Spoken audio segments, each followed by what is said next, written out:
Worship is the outward expression of the inward impression.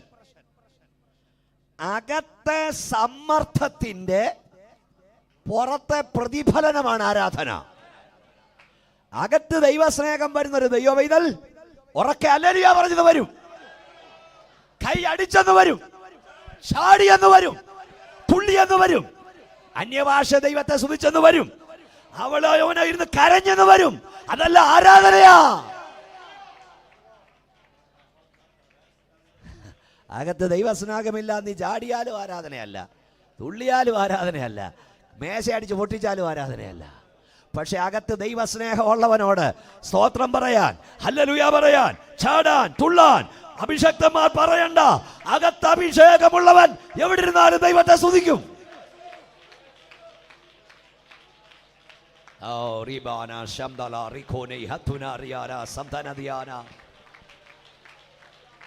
Hallelujah.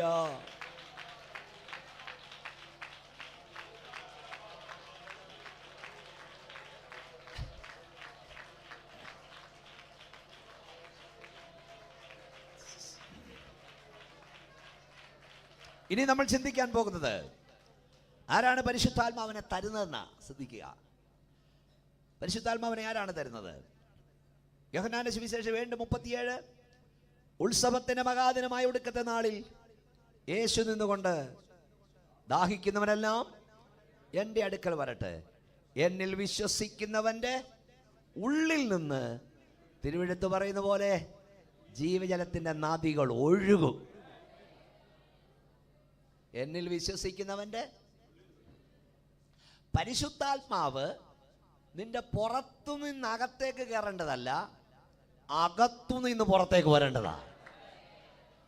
അങ്ങനെയാണ് അകത്തൊരുവൻ വരണം, നസ്രയനായ യേശു. യേശു നിന്റെ അകത്തുണ്ടെങ്കിൽ ആത്മനദി അവൻ ഒഴുക്കി വിടും. എൻ്റെ അരികിൽ വരിക, ഞാൻ ആത്മാവിനെ തൂത്തുവിടാമെന്നല്ല കർത്താവ് പറഞ്ഞത്, എൻ്റെ അരികിൽ വരിക, ഞാൻ ആത്മനദിയെ ഒഴുക്കി വിടാം. Praise the Lord. അപ്പൊ ആത്മാവ് നിങ്ങളുടെ പുറത്തുനിന്ന് അകത്തേക്കല്ല, അകത്തുനിന്ന് പുറത്തേക്ക്. പുറത്തുനിന്ന് അകത്തേക്കാണെങ്കിൽ ഇവിടെ ആർക്കെങ്കിലും തരാം, അകത്തുനിന്ന് പുറത്തേക്കായതുകൊണ്ട് ഇവിടെ ആർക്കും തരാൻ കഴിയില്ല. ആത്മാവിനെ തരുവാനും ആത്മാവിനെ തടുക്കുവാനും അധികാരമുള്ള ഒരുത്തനും ഇവിടെ ഇല്ല. പിന്നെ ഞങ്ങൾക്ക് നിങ്ങൾക്ക് വേണ്ടി പ്രാർത്ഥിക്കാം. ആത്മാവിനെ തരേണ്ടത് സ്വർഗത്തിലെ ദൈവമാണ്. Praise the Lord. ഹല്ലേലൂയ. ആത്മാവിനെ തരാൻ ആർക്കാണ് അധികാരം? നിങ്ങൾ നോക്കൂ എൻ്റെ മുഖത്തോട്ട്. ഉയരത്തിൽ നിന്ന് ശക്തി ലഭിക്കുമ്പോഴും നിങ്ങൾ നഗരത്തിൽ പാർക്കുക. അപ്പോൾ ഉയരത്തിൽ നിന്നാണ് ശക്തി വരുന്നതെങ്കിൽ അത് തരുന്നത് ഉലകത്തിലുള്ള ആരുമല്ല, ഉയരത്തിലിരിക്കുന്നവനാണ്. ആരാണ് പരിശുദ്ധാത്മാവിനെ തരുന്നത്? ശ്രദ്ധിച്ചു കേൾക്കണം. ഈ മാമോദിസയ്ക്ക് ശേഷം നിങ്ങൾക്കൊക്കെ അറിയാവുന്ന കാര്യമാണെങ്കിൽ പറയാതിരിക്കാൻ ഒക്കെ ഇല്ല, ഉപദേശം പറയുമ്പോൾ എല്ലാം പറയണ്ടേ. മൂറോൺ തൈലം എന്ന് പറഞ്ഞൊരു സാധനം തൂത്തുവിടും. അതാണ് പരിശുദ്ധാത്മാവെന്ന് അവരെ പഠിക്കുന്നത്. ഏലക്കായും കറുവാപ്പട്ട എല്ലാം ഇടിച്ച് റെഡിയാക്കുന്ന സാധനം തൂത്തുവിടും. പരിശുദ്ധാത്മാവിനെ തൂത്തുവിടുന്നതല്ല, അകത്തുനിന്ന് ഒഴുക്കി വിടുന്നതാണ്. Praise the Lord. ആരാണ് പരിശുദ്ധാത്മാവിനെ തരുന്നത്? എൻ്റെ മുഖത്തേക്ക് നോക്കൂ. പ്രവാചക വരണ്യനായ ഏലിയാവ് തൻ്റെ ശിഷ്യനായ എലീശ. ഏലിയാവ് എലീശയോട് ചോദിക്കുന്നു, ഞാൻ നിങ്ങൾ നിന്ന് എടുത്തുകൊള്ളപ്പെടും മുമ്പ് ഞാൻ നിനക്ക് എന്ത് ചെയ്തു തരണം? ഉടനെ എലീശയുടെ മറുപടി എന്താ? നിന്റെ പ്രസംഗ വരവ് എനിക്ക് തരൂ, നിന്റെ പ്രവചന വരവ് എനിക്ക് തരൂ, നിന്റെ രോഗശാന്തി എനിക്ക് തരൂ. അതാണോ? അല്ല. എലീശ പറഞ്ഞു, നിന്റെ ആത്മാവിൻ്റെ ഇരട്ടി ശക്തി എനിക്ക് വേണം, പങ്ക് എന്ന് പറഞ്ഞ അച്ചായൻ്റെതൊന്നും എനിക്ക് വേണ്ട. എനിക്ക് വേണ്ടത് അച്ചായമേൽ വ്യാപരിക്കുന്ന ആത്മാവിൻ്റെ ഇരട്ടി പങ്ക എന്ന് പറഞ്ഞാൽ ഏലീശയ്ക്കറിയാം, ഇതുണ്ടോ അതെല്ലാം നടക്കും. അഭിഷേകമുണ്ടോ അത്ഭുതം നടക്കും. അഭിഷേകമുണ്ടോ പ്രവചനം നടക്കും. അഭിഷേകമുണ്ടോ ഇന്ന് രാത്രിയിലും രോഗശാന്തി നടക്കും. Praise the Lord. അപ്പോൾ ഏലീശ എന്നാ ചെയ്തേ? എന്നാ പിടിച്ചോന്ന് പറഞ്ഞു കൊടുത്തോ? ഏലീശയുടെ മറുപടി, നീ അല്പം പ്രയാസമുള്ള കാര്യമാകുന്നു ചോദിക്കുന്നത് എന്ന് പറഞ്ഞതിൻ്റെ അർത്ഥം, കുഞ്ഞേ, ആത്മാവിനെ തരാൻ എനിക്ക് അധികാരമില്ല. ഇതിന് അധികാരം ഒരുത്തൻ ഉയരത്തിയിരിക്കുന്നവനാ. Praise the Lord. ആരാണ് ഏലിയാവ്? ഒറ്റ പ്രാർത്ഥനയാൽ മഴമേഘം തടയുന്നവൻ, ഒറ്റ പ്രാർത്ഥനയാൽ മഴ പെയ്യിക്കുന്നവൻ, ഒറ്റ പ്രാർത്ഥനയാൽ കർമ്മേലിൻ്റെ കൊടുമുടിയിൽ തീയിറക്കുന്നവൻ, ഒറ്റ പ്രാർത്ഥനയാൽ ശവത്തെ ജീവിപ്പിക്കുന്നവൻ. പറയുന്ന മനസ്സിലാകുന്നുണ്ടോ? പ്രാർത്ഥിക്കാൻ ആളുണ്ടെങ്കിൽ കർമ്മേലിൻ്റെ തൊടിപിടിയിൽ ഇന്നും തീയിറങ്ങുമെന്നാണ് പറയുന്നത്. പ്രാർത്ഥിക്കാൻ ആളുണ്ടെങ്കിൽ ദൈവത്തിൻ്റെ മഴ ഇവിടെ പെയ്യുമെന്നാണ് പറയുന്നത്. പ്രാർത്ഥിക്കാൻ ആളുണ്ടെങ്കിൽ അനേക ജീവച്ഛവങ്ങൾ യേശുവിൻ്റെ നാമത്തിൽ എഴുന്നേൽക്കും. Hallelujah, hallelujah. ഒറ്റ പ്രാർത്ഥനയാൽ മഴമേഘത്തെ തടയുന്ന, ഒറ്റ പ്രാർത്ഥനയാൽ മഴ പെയ്യിക്കുന്ന, ഒറ്റ പ്രാർത്ഥനയാൽ ശവത്തെ ജീവിപ്പിക്കുന്ന ഏലിയാവിന് ആത്മാവിനെ തരാൻ അധികാരമില്ലെങ്കിൽ ഇവിടെ ആർക്കുണ്ട് അധികാരം? ഇവിടെ ആർക്കും അധികാരമില്ല. എന്നാൽ അധികാരമുള്ള ഒരുവൻ ഇന്ന് രാത്രി ഇവിടെ വന്നിട്ടുണ്ട്. നീ ദാഹിച്ചാൽ, നീ ചോദിച്ചാൽ മതിയെന്ന് പറയുന്നിടത്ത് തരാൻ എൻ്റെ കർത്താവിൻ്റെ പക്കലുണ്ട്. കുഞ്ഞെ, ഇന്ന് രാത്രി നീ ചോദിക്ക്. നീ സഭ ആതാന്നൊന്നും തമ്പുരാൻ ചോദിക്കുന്നില്ല.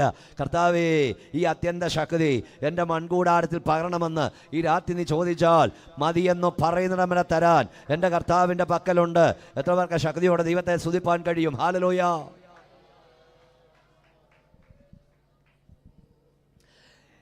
പവർ ഫ്രം ഹൈ എന്നൊരു പുസ്തകം D.L. മൂഡി എഴുതിയിട്ടുണ്ട് പരിശുദ്ധാത്മാവിനെ കുറിച്ച്. D.L. മൂഡി ഒരു ഭക്തനായിരുന്നു. അദ്ദേഹം അഭിഷേകം പ്രാപിച്ചതിനെ കുറിച്ച് എഴുതിയിരിക്കുന്നത്. എന്നെ ശ്രദ്ധിച്ചിരിക്കണം. D.L. മൂഡി ഒരിക്കൽ വഴിയിലൂടെ പോകുമ്പോൾ ദൈവത്തോട് പറഞ്ഞു, കരഞ്ഞു, കർത്താവേ, ഈ പരിശുദ്ധാത്മാവ് യാഥാർത്ഥ്യമാണെന്ന് കേൾക്കുന്നു. സത്യമാണെങ്കിൽ എനിക്കിത്തിരി വേണം, എന്നെ നിറയ്ക്കണം. ഇതേ ഒരു ഭക്തനായതുകൊണ്ട് ദൈവം കേട്ടു. ഭയങ്കര ദൈവശക്തി D.L. മൂഡിയിൽ വന്നു. സാറേ, D.L. മൂഡി റോഡിലൂടെ അന്യഭാഷ പറഞ്ഞ് നടക്കാൻ തുടങ്ങി. D.L. മൂഡി ഭർത്താവിനോട്, കർത്താവ് ഇപ്പം വേണ്ട, ഇപ്പം വേണ്ട, വല്ലവരും കണ്ടാൽ പറയുന്നുണ്ട് D.L. മൂഡി വെള്ളം അടിച്ച് കിറങ്ങി റോഡിലൂടെ നടക്കുന്നതെന്ന്, കുറച്ച് കഴിഞ്ഞ് മതിയെന്ന് പറഞ്ഞു. ആ പ്രാർത്ഥനയും ദൈവം കേട്ടു. മുമ്പോട്ട് പോയപ്പോൾ ഒരു സ്നേഹിതൻ്റെ വീട് കണ്ടു. അദ്ദേഹം പോയി മുട്ടി വിളിച്ചു. സ്നേഹിതൻ വന്ന് കതവ് തുറന്നു. എന്താ വേണമെന്ന് ചോദിച്ചു. അദ്ദേഹം പറഞ്ഞു, എനിക്കൊരു വീട് വേണം, ഒരു മുറി വേണം പ്രാർത്ഥിക്കാൻ. മുമ്പ് ഈ അഭിഷക്തന്മാർ മുട്ടുകുത്തിയ പോലെ D.L. മൂഡി ആ മുറിക്കകത്തോട്ട് കയറിയിട്ട് മുട്ടുകുത്തി സ്വർഗത്തേക്ക് വിളിച്ചിട്ട് പറഞ്ഞു, കർത്താവേ, D.L. മൂഡി എന്ന മൺപാത്രം ഇതാ ഇവിടെ ഇരിക്കുന്നു. നിന്റെ അത്യന്ത ശക്തി മതിയാവോളം ഈ മൺകൂടാരത്തിൽ പകരണം. D.L. മൂഡി പ്രാർത്ഥിച്ചു കഴിഞ്ഞപ്പോൾ ഇടിമിന്നൽ കണക്ക് ദൈവശക്തി വ്യാപരിച്ചു. കാറ്റ് നിറച്ച റബ്ബർ ബന്ധ പോലെ D.L. മൂഡി ആ റൂമിൽ നൃത്തം ചെയ്യാൻ തുടങ്ങി. D.L. മൂഡി എഴുതിയത്, വൈകുന്നേരം വരെ ആത്മീയ നൃത്തം നീണ്ടു. വൈകുന്നേരമായപ്പോൾ D.L. മൂഡി വിളിച്ചു കൂവി, കർത്താവേ മതി, കർത്താവേ മതി, ഇനിയും പകർന്നാൽ ഈ മൺകൂടാരം പൊളിഞ്ഞു പോകും. ആ ഷമറിയ, നീ വിമർശിക്കാതെ, നീ ആക്ഷേപിക്കാതെ, നീ പരിശുദ്ധാത്മാവിനെ കുറ്റം പറയാതെ മുട്ടിന്മേൽ നിന്ന് കരഞ്ഞു തുടങ്ങ്, പ്രാർത്ഥിച്ചു തുടങ്ങ്. കർത്താവേ, ഈ അത്യന്ത ശക്തി എൻ്റെ മേൽ പകരണമെന്ന് കരഞ്ഞു നോക്ക്. നീ മതിയെന്ന് പറയുന്നിടത്ത് തരാൻ എൻ്റെ കർത്താവിൻ്റെ പക്കലുണ്ട്. എത്ര പേർക്ക് ദൈവത്തെ ആരാധിപ്പാൻ കഴിയും? വാഗ്ദത്തം നിനക്കുള്ളതാ, വാഗ്ദത്തം നിന്റെ സന്തതിക്കുള്ളതാ.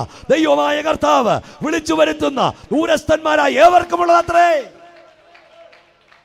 എല്ലാവരും കൈകളടിച്ച് ശക്തിയോടെ ദൈവത്തിന് സ്തോത്രം പറഞ്ഞ് ദൈവത്തെ ആരാധിച്ചാട്ട്. Hallelujah, hallelujah, hallelujah.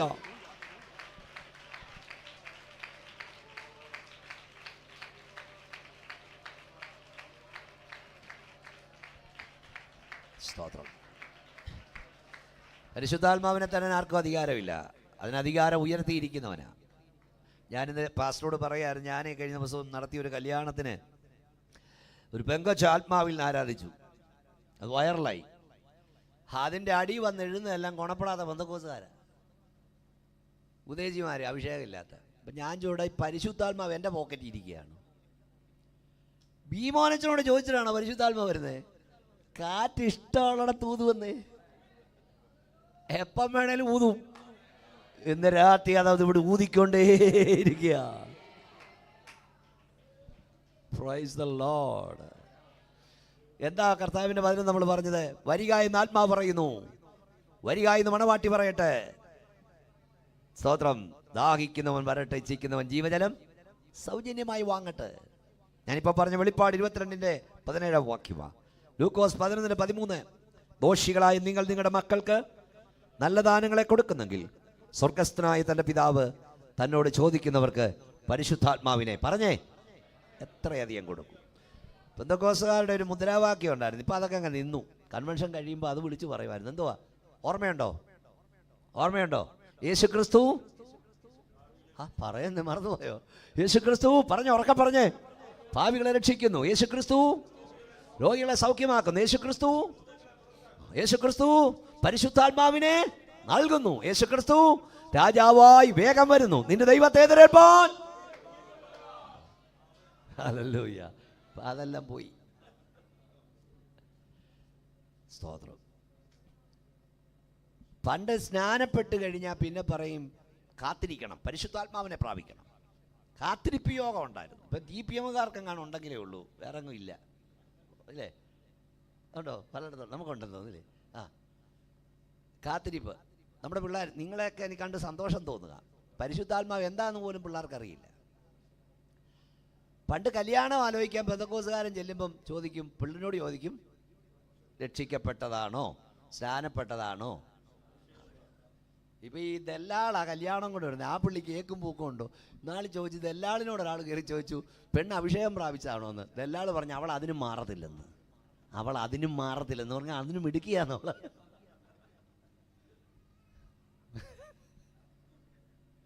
പണ്ട് പ്രസംഗത്തിനിടയിൽ ഒരാൾ പ്രസംഗം എല്ലാം കഴിഞ്ഞ് പുതുതായി രക്ഷിക്കപ്പെട്ട് വന്ന ഒരാൾ മൈക്കും കൊണ്ട് വന്ന് പുറത്തുള്ള ആളാണ്.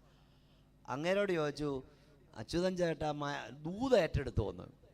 പുള്ളി പറഞ്ഞു, ഞാനെങ്ങും എടുത്തില്ല കൊച്ചനെ, അവിടെ കാണും നോക്കടാ. നമ്മുടെ ഈ നമ്മുടെ പല ഭാഷയില്ലേ? സ്തോത്രം. ഇതുപോലത്തെ അവസ്ഥയായിരുന്നു പെന്തക്കോസുകാരന്. അഭിഷേകം എന്നാന്നൊന്നും അവനറിയത്തില്ല, പിള്ളേർക്കറിയാവും. അന്യഭാഷയിലും ആത്മനിറവിലും ആരാധിക്കുന്നത് അഭിമാനമായി നിന്റെ തലമുറ കാണണം.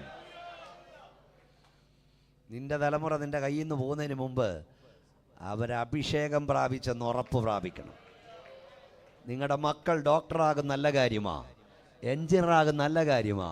അതിനേക്കാൾ നല്ലൊരു കാര്യം പറയാം, നിന്റെ കൺമുമ്പിൽ വന്ന് നിന്ന് നിന്റെ ആരാധിക്കുന്ന ഹോളിൽ മുട്ടിന്മേൽ നിന്ന് നിന്റെ തലമുറ അന്യഭാഷയിൽ കൈയടിച്ച് ആത്മാവിൽ ദൈവത്തെ ആരാധിക്കുന്ന കാണുമ്പം നിന്റെ കണ്ണുകൾ നിറഞ്ഞ് കവിഞ്ഞ് ഒഴുകണം. ഭൂമിയിലെ ഏറ്റവും വലിയ ഭാഗ്യതാ. സ്തോത്രം.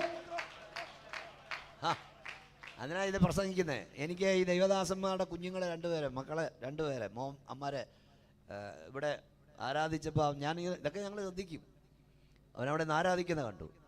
കർത്താവിൻ്റെ ദാസന്മാരായി ഞങ്ങൾ വന്നപ്പോൾ എന്തോ ഭവ്യതയോടെ വന്ന് സ്വീകരിക്കുന്നത്.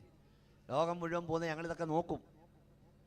കാരണം ഈ ഒരു സുവിശേഷകൻ ഏത് കാലഘട്ടത്തിലും, ഞാൻ ചെയ്യുന്ന കല്യാണമൊക്കെ ഒത്തിരി വൈറലാണ്, നിങ്ങൾ കാണുന്ന ഒരു സുവിശേഷകൻ ഏത് കാലഘട്ടത്തിലും ചെയ്യാൻ കഴിയുന്ന ഏറ്റവും വലിയ സുവിശേഷ പ്രസംഗം ദൈവകൃപയിൽ ജീവിക്കുന്നവരുടെ മക്കളാണ്.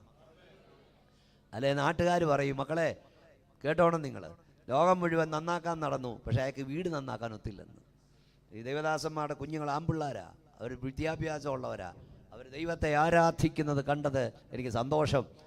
നിങ്ങളുടെ തലമുറയും അങ്ങനെയായിരിക്കണം. വാഗ്ദത്തം നിങ്ങൾക്കുള്ളതാ, വാഗ്ദത്തം നിങ്ങൾക്കുള്ളതാ, നിങ്ങളുടെ മക്കൾക്കുള്ളതാ. ദൈവമായ കർത്താവ് വിളിച്ചു വരുത്തുന്ന ദൂരസ്ഥന്മാരായ ഏവർക്കുമുള്ളതത്രേ. ഞാനീ പറയുന്ന വാക്യം ഒന്ന് കുറിച്ചെടുത്തോണം. എന്നിട്ട് ഇപ്പം എല്ലാവർക്കും കൂടെ തുറക്കാനൊക്കെ ഒക്കെങ്കിലും തുറന്നോ. ഞാൻ പല വേദി പറയാറുണ്ട്. യെശയ്യാവ് 59:21 വാക്യം മോളെ ഒന്ന് വായിച്ചേര്. ഞാനിതൊക്കെ പരിശുദ്ധാത്മാവി പറയാം, നമ്മുടെ സമയം വളരെ പോകുന്നു. യെശയ്യാ പ്രവചനം വേറെ ലെവലിലേക്ക് പരിശുദ്ധാത്മാവ് കൊണ്ടുപോയിന്ന്. യെശയ്യാ പ്രവചനം 59 വാക്യം വായിച്ചു. പുസ്തകം തുറന്നെങ്കിൽ തുറന്നവരെല്ലാം പേന കൊണ്ടുവന്ന് വരച്ചേര്, ഇല്ല വീട്ടിൽ പോയിട്ട് വരയ്ക്കണം. വായിക്കും മോളെ. ഞാൻ അവരോട് ചെയ്തിരിക്കുന്ന നിയമമോ ഇതാകുന്നു എന്ന് യഹോവ അരുളി ചെയ്യുന്നു.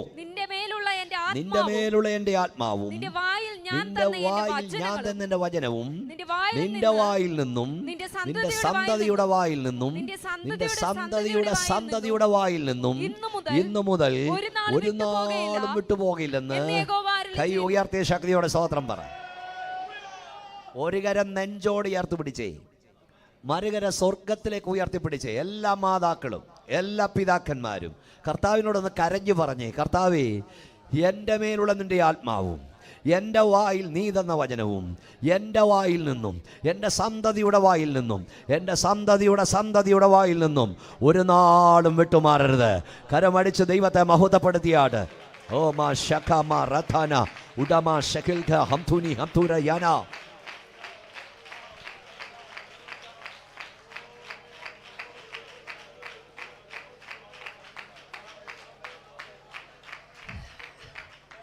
എൻ്റെ മേലുള്ള നിന്റെ ദയാത്മാവും എൻ്റെ വായിൽ നിന്ന് വചനവും എൻ്റെ വായിൽ നിന്നും എൻ്റെ സന്തതിയുടെ വായിൽ നിന്നും എൻ്റെ സന്തതിയുടെ വായിൽ നിന്നും വിട്ടുമാറരുതെന്ന് നീ പ്രാർത്ഥിക്കണമെങ്കിൽ ആദ്യം നിൻ്റെ മേൽ ദൈവത്തിൻ്റെ ആത്മാവുണ്ടായിരിക്കണം. നിൻ്റെ വായിൽ ദൈവത്തിൻ്റെ ആത്മാവുണ്ടായിരിക്കണം. നിൻ്റെ വായിൽ ദൈവത്തിൻ്റെ വചനമുണ്ടായിരിക്കണം. കേട്ടോ, ഞാൻ കൂടെ പറയും, ദൈവം നമ്മെ അനുഗ്രഹിച്ചതിൻ്റെ തെളിവ് നമ്മുടെ കെട്ടിടത്തിൻ്റെ വലിപ്പമല്ല, നമ്മുടെ കാറിൻ്റെ വിലയല്ല, നമ്മുടെ ബാങ്ക് ബാലൻസ് അല്ല. ദൈവം നമ്മെ അനുഗ്രഹിച്ചതിൻ്റെ തെളിവ് നാം സേവിക്കുന്ന ദൈവത്തെ നമ്മുടെ തലമുറ സേവിക്കുന്നതാണ്.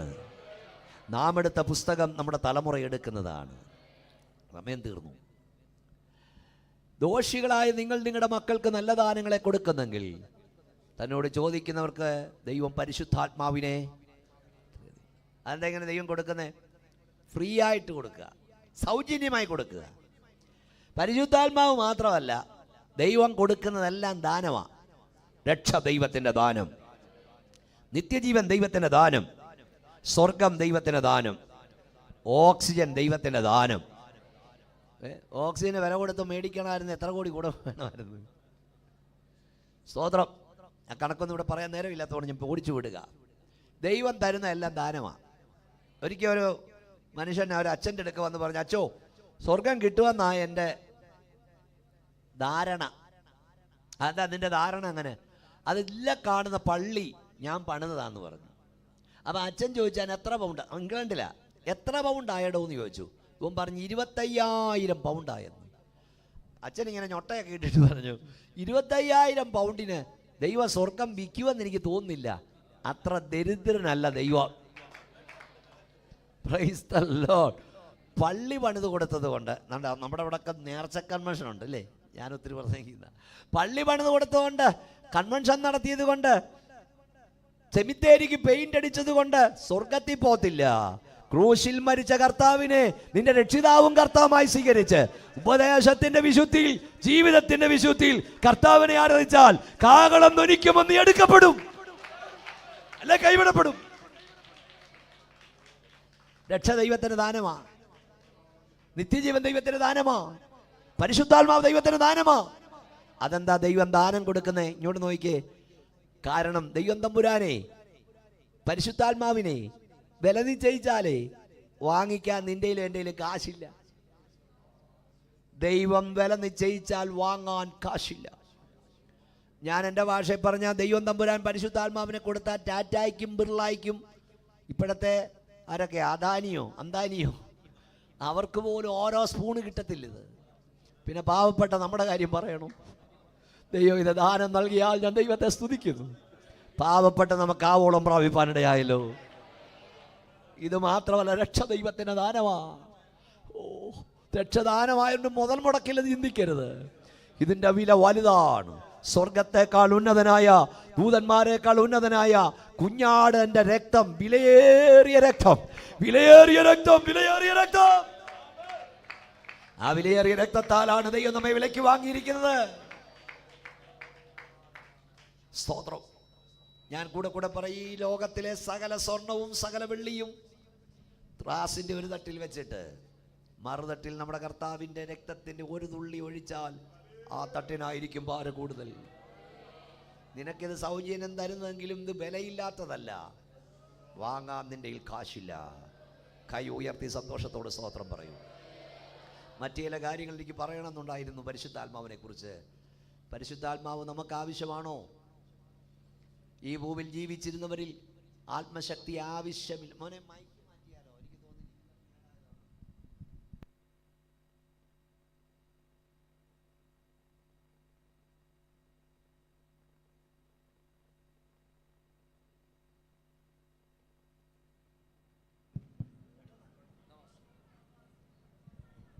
Price lord. എനിക്ക് തോന്നുന്നു എനിക്ക് പോകാൻ തോന്നുന്നു. കൈ കൊടുത്ത് ദൈവത്തിന് സ്തോത്രം പറഞ്ഞാട്ടാ. രക്ഷ ദൈവത്തിൻ്റെ ദാനമാണ്, നിത്യജീവൻ ദൈവത്തിൻ്റെ ദാനമാണ്. ഈ ഭൂമിയിൽ ജീവിച്ചിരുന്നവരിൽ ആത്മശക്തി ആവശ്യമില്ലാത്ത ഒരാളുണ്ടായിരുന്നെങ്കിൽ അത് യേശു കർത്താവായിരുന്നു. യേശു ആത്മാവിൻ്റെ ശക്തിയോട് ഗലീല വിട്ടു മടങ്ങി.